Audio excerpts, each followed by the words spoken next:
Now an update on an I-team investigation of the troubled Eureka Gardens housing complex.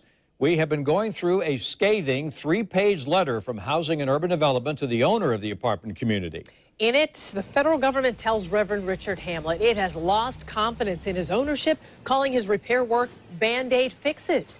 The I-team first showed you patchwork repairs last week after the taxpayer-funded property passed a HUD reinspection. And from the beginning, the I-team was the first to expose deplorable living conditions at Eureka Gardens last September, leading to 6 months of scrutiny by city and federal officials that's still ongoing tonight. All new, HUD is now going as far as to encourage Hamlet to sell his troubled Florida properties, including another Jacksonville community, Washington Heights. I-team investigator Lindsay Gardner talked with HUD today. Lindsay, how does HUD pass the property, renew the ownership contract for $6 million, and then weeks later tell Hamlet he's not doing good enough? It is extremely complex, Tom. Here's how we got here. We're going to try to break it down for everyone. Last August, HUD inspected Eureka Gardens and scored them an 85, but the tenants called the I-team crying foul, saying they were in fact living in squalor. So HUD later invalidated their own score after our investigative reports and mandated that Global Ministries make repairs. So this February, HUD then re-inspected, and Global Ministries told us their score was a 62. Now, that's barely passing. The benchmark to pass is a 60.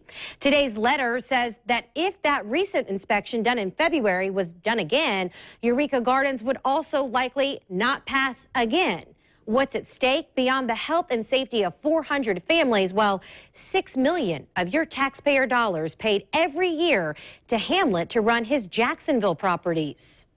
In this 3-page letter to Reverend Richard Hamlet, HUD writes, the purpose of this letter is to express serious concern, calling out 3 Global Ministries-owned properties in Florida, including Eureka Gardens and Washington Heights in Jacksonville, plus another in Orlando. It goes on to say HUD is extremely concerned by GMF's quick-fix approach, and HUD has lost confidence in GMF's ability to manage its large portfolio and recommends Hamlet sell the properties. The I-team has told you Hamlet owns 7 properties in Jacksonville. Eureka Gardens accounts for 2. He receives more than $6 million to run those properties every year. That contract was renewed this month. Hamlet also told us previously he owns 61 properties in 8 different states with a real estate portfolio worth $500 million, giving the Reverend an annual salary of $485,000. This new letter comes after the I-team exposed patchwork repairs at Eureka Gardens just last week. Patchwork over holes in this kitchen, mold remediation work, leaving a venting system in this family living room where 3 children live. Plus their bedroom and kitchen walls also all ripped out and covered with plastic. Tenants like DeJuan Wilson upset they aren't being relocated during the mold remediation. We all know that mold spores are airborne. If you unleash that while we're here, you really never did care about the people. You're still not caring about the people. You did the outside of the apartments so that the media could see, but the people are still getting put out. We were there as HUD re-inspected the property in February. Then we showed you crews laying out fresh mulch.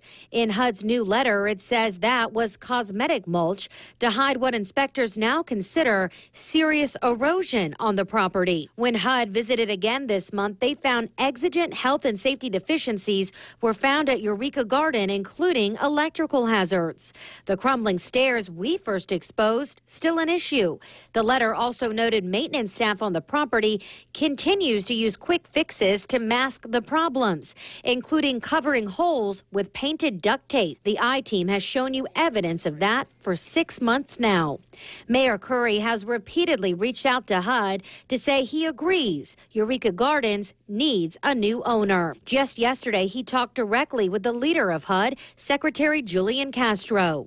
Us being here on the ground, us seeing the living conditions every day, I believe we can influence the grading versus, an independent contractor coming in that doesn't understand what's happening here, that's not living it every day.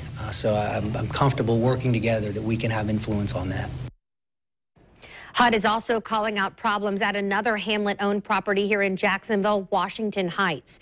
Today, I also obtained their latest inspection report, all 75 pages, and it found that the complex's recent inspection was a 60.01 C, which is about as barely passing as possible. That's also 7 points lower than the year before, which was a 67, all happening under Reverend Hamlet's watch. So, Lindsay, let's go back to Eureka Gardens. You said that HUD passed the inspection there in February, but might not now, just weeks later. How did they explain that? Yeah, I had about a 30-minute phone call back and forth with a spokesperson today asking that same question, and they explained that property owners often can make cosmetic fixes, kind of like a facelift to the property when they know an inspection is going to occur. So with problem properties, they continue to follow up to make sure that repairs are sustainable.